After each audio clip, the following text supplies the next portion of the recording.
दोस्तों, जैसे ही इंसान में सोचने समझने की समझ बढ़ती है, वैसे ही इंसान खुद को खुश करने के लिए नए नए तरीके ढूंढने लगता है। जी हाँ, और इसी में एक तरीका होता है शराब, जो कि बहुत अच्छी चीज नहीं है। लेकिन शराब के मायने सभी के लिए अलग अलग हैं। कोई शराब थकान मिटाने के लिए पीता है, तो कोई बस शौकिया तौर पर अलग अलग तरह की शराब टेस्ट करने के लिए, या फिर देवदास जैसे कोई अपनी पारों को भुलाने के लिए। लेकिन इन सब मामलों के बीच एक चीज कॉमन है, और वो है शराब। जो अच्छी है या बुरी, ये पीने वाले पर डिपेंड करता है। तो आज की इस वीडियो में हम आपको ऐसी खास शराब यानी मदिरा के बारे में बताने वाले हैं, जिसे पीने के लिए अच्छे अच्छे को झुकना पड़ा। जी हाँ, तो आइए जानते हैं कि आखिर क्या खास है इस शाही शराब में। दोस्तों, जिस शराब की तारीफों के पुल हम बांध रहे हैं, वो है शाही शराब, जिसे रजवाड़ी शराब भी कहा जाता है, या फिर आप इसे ऐसे समझिए कि हेरिटेज लिकर भी कह सकते हैं। अब इस शराब को कुछ लोग राजा महाराजाओं की दारू भी कहते हैं। ये शराब राजघराने में इतनी घुल मिल गई थी कि इसे राजा महाराजाओं की शाम गुलजार करने के साथ साथ विरासत और वसीयत के झगड़े भी सुलझाने में भी काम लाया जाता था। जी हाँ, आज भी चाहे शादी हो या कोई और बात, बोतलें तो खुली ही जाती हैं। उस दौर में भी कुछ ऐसा ही हुआ करता था। एक बोतल में ही पूरी शादी निपट जाती थी। चांदी की सिलाई शराब में डाली जाती और उसे फिर पानी भरे गिलास में डुबाया जाता। इस तरह एक बोतल में पूरी बारात निपटा दी जाती थी। उदयपुर राजघराना ऐसी शराब बनाया करता था। वहीं धौलपुर राजघराना मर्दाना शक्ति बढ़ाने वाली शराब बनाया करता था। कहीं एलोवेरा की शराब बनती थी जो घुटनों के दर्द में राहत देती थी, तो कहीं ऐसी शराब बनती थी जिससे बच्चों का दिमाग तेज हो सके। वैसे आपको बता दें कि अपने बच्चों को शराब ना पिलाएं, ये पुराने जमाने की बातें हैं। इसी के साथ साथ गर्मी की शराब अलग, बरसात की शराब अलग और सर्दियों की शराब अलग। बता दें दोस्तों कि इन अलग अलग शराब के साथ साथ इनके पीने का अंदाज भी बहुत अलग होता था। अब जब राजा महाराजाओं की महफिल जमती थी, तो वहाँ मेजबान राजा चुस्की बढ़ा देते थे। यहाँ आपको बताते चलें कि चुस्की यानी कि छोटा जग, जिसमें 4 खाने हो, और यहाँ इनके स्वाद लगाने के तरीके देखिए। हर खाने में अलग तरह की शराब होती थी। जैसे एक में गुलाब, दूसरे में सौंफ, तीसरे में पुदीना, तो चौथे में इलायची की शराब। फिर चुस्की के 3 खाने बंद कर दिए जाते थे, जिसमें चौथे खाने की शराब मेहमान पीते और शराब का नाम लेते, और गलत नाम लेने पर उनका हल्का फुल्का मजाक उड़ाया जाता। अब शाही शराब के इतिहास की बात करें तो साल 1789 में अमेरिका के जॉर्ज टाउन में एलिजा क्रेग ने हेरिटेज शराब बनाई थी, और उसी समय राजस्थान के रेगिस्तानी झुंझुनू इलाके में बहनसर ठिकाना भी ऐसे ही इस्तेमाल कर रहा था। वैसे आपको बता दें, शाही शराब निजी ठिकानेदारों या रियासत कालीन ठाकुरों ने बनानी शुरू की थी। झुंझुनू के महनसर के ठाकुर दुर्जन सिंह ने तो 1890 में ही शाही शराब का व्यावसायिक उत्पादन शुरू कर दिया था। उस समय यूरोप के देशों में भी शाही शराब का उत्पादन हुआ करता था। कहा जाता है कि चांद पर सबसे पहले कदम रखने वाले नील आर्मस्ट्रॉन्ग जब जयपुर आए थे, तब उन्होंने केसर कस्तूरी का स्वाद चखा था और उसे पसंद भी किया था। बता दें कि महनसूर सिल्क रूट में आता था, जो कि चीन से तुर्की जाता था। अब यहाँ की शराब पाकिस्तान, अफगानिस्तान, ईरान से होते हुए तुर्की तक जाती थी। यहाँ एक बात और बताते चलें कि इसी दौर में जयपुर राजघराने के लिए कानूदा ठिकाना चंद्रहास नाम की शराब बना रहा था, और इसे 3 साल तो बनाने में ही लगते थे।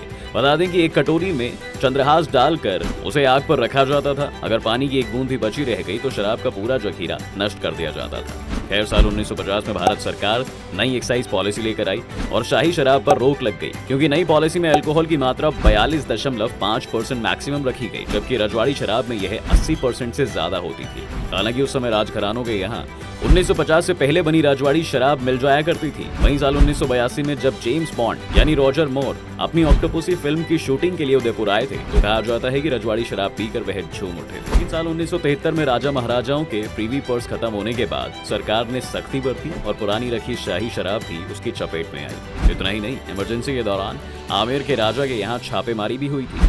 कहा जाता है कि तब सैकड़ों लीटर रजवाड़ी शराब किले के ऊपर से बहा दी गई थी। वहीं साल 1998 में राजस्थान में बीजेपी की सरकार बनी, जिसमें धौलपुर राजघराने की बहू और सिंधिया राजघराने की बेटी वसुंधरा राजे सिंधिया मुख्यमंत्री बनी, और राजस्थान टूरिज्म डेवलपमेंट कॉर्पोरेशन के प्रेसिडेंट जोधपुर राजघराने के पूर्व महाराजा गज सिंह को बनाया गया। इस दौरान उन्होंने 3 बातों पर जोर दिया। पहला हेरिटेज स्पोर्ट्स, दूसरा हेरिटेज होटल और तीसरा हेरिटेज लिकर, और वसुंधरा सरकार ने इसमें दिलचस्पी भी ली। फिर क्या था दोस्तों, वापस से शुरू हुआ रजवाड़ी शराब का सिलसिला, जिसके बाद गंगानगर शुगर मिल्स ने फिर से शाही शराब बनानी शुरू की और 8 तरह की शराब बनाई गई, जिसमें चंद्रहास, जगमोहन, केसर, कस्तूरी, मवालीन, सौंफ, गुलाब, इलायची और संतरा शामिल। लेकिन 5 साल बाद अशोक गहलोत फिर से मुख्यमंत्री बने, तो गांधीवादी गहलोत ने शाही शराब पर रोक लगा दी। हालांकि कई साल बाद ये अनडिक्लेयर्ड रोक बिना किसी घोषणा के वापस ले ली गई।